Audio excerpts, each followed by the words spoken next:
Shalom pendengar yang dikasihi dan mengasihi Tuhan Yesus Kristus. Kita berjumpa lagi dalam program Waktu Teduh bersama Renungan Harian terbitan Yayasan Pelayanan Gloria.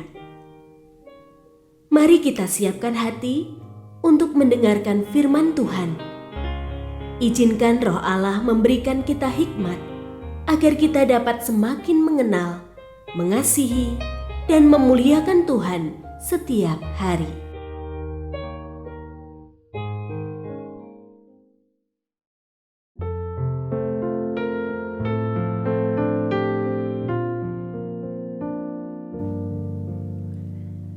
Bagian firman Tuhan yang akan kita baca hari ini adalah dari Kisah Para Rasul pasal 23 ayat 12 sampai 22.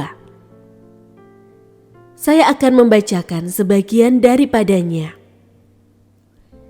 Setelah hari siang, orang-orang Yahudi mengadakan komplotan dan mengikat diri dengan sumpah bahwa mereka tidak akan makan atau minum sebelum mereka membunuh Paulus.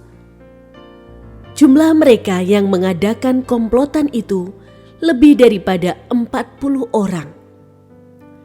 Mereka pergi kepada imam-imam kepala dan tua-tua dan berkata, "Kami telah mengikat diri dengan sumpah bahwa kami tidak akan makan atau minum sebelum kami membunuh Paulus. Karena itu, sekarang hendaklah kamu bersama Mahkamah Agama menganjurkan kepada kepala batalion supaya ia menghadapkan Paulus lagi kepada kamu, seolah-olah kamu hendak memeriksa perkaranya lebih teliti. Sementara itu, kami sudah siap sedia untuk membunuh dia sebelum ia sampai kepada kamu."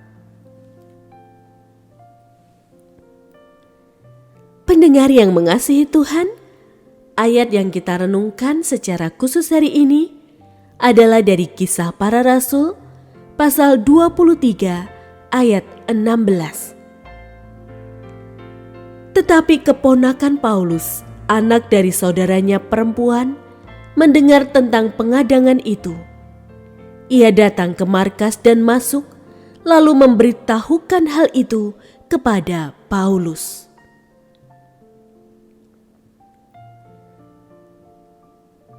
Renungan hari ini berjudul Luput.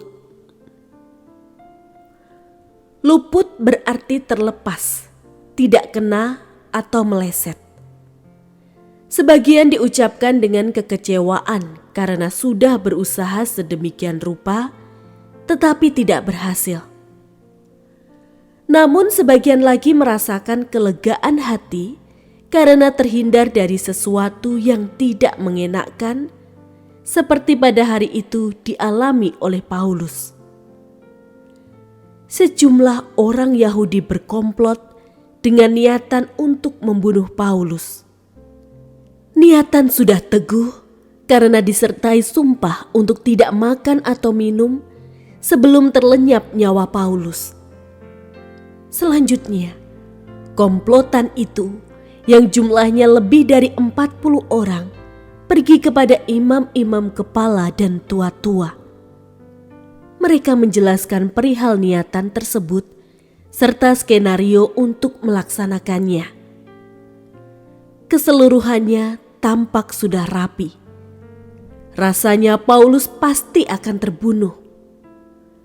Namun keponakan Paulus, anak saudaranya perempuan, mendengarnya dan memberitahukannya kepadanya. Segera Paulus meminta salah seorang perwira membawa anak muda itu kepada kepala batalion untuk melaporkan duduk perkaranya. Berdasar laporan tersebut, dirinya dapat terlebih dahulu diungsikan. Paulus luput dari maut. Tidak ada satupun peristiwa di kehidupan ini yang sifatnya kebetulan. Jika sampai Paulus terluput, jelas itu karena tangan Tuhan meluputkannya. Situasi kita saat ini tidak kurang menakutkan dari Paulus. Bahaya maut mengancam di mana-mana. saat berkendara atau berjalan di luar, ada kemungkinan terjadi kecelakaan, atau diri kita menjadi sasaran niatan jahat orang lain, penyerangan, penembakan, dan sebagainya. Berlindung dalam rumah pun tidak menjamin keamanan, karena mungkin perampok menyatroni atau tiba-tiba terjadi gempa. Namun tidak perlu kita berkubang dalam kegelisahan.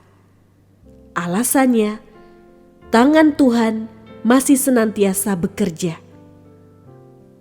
Mari berlindung kepadanya, sebab Dia sanggup meluputkan kita dari segala mara bahaya. Malaikat Tuhan berkemah di sekeliling orang-orang yang takut akan Dia, lalu meluputkan mereka.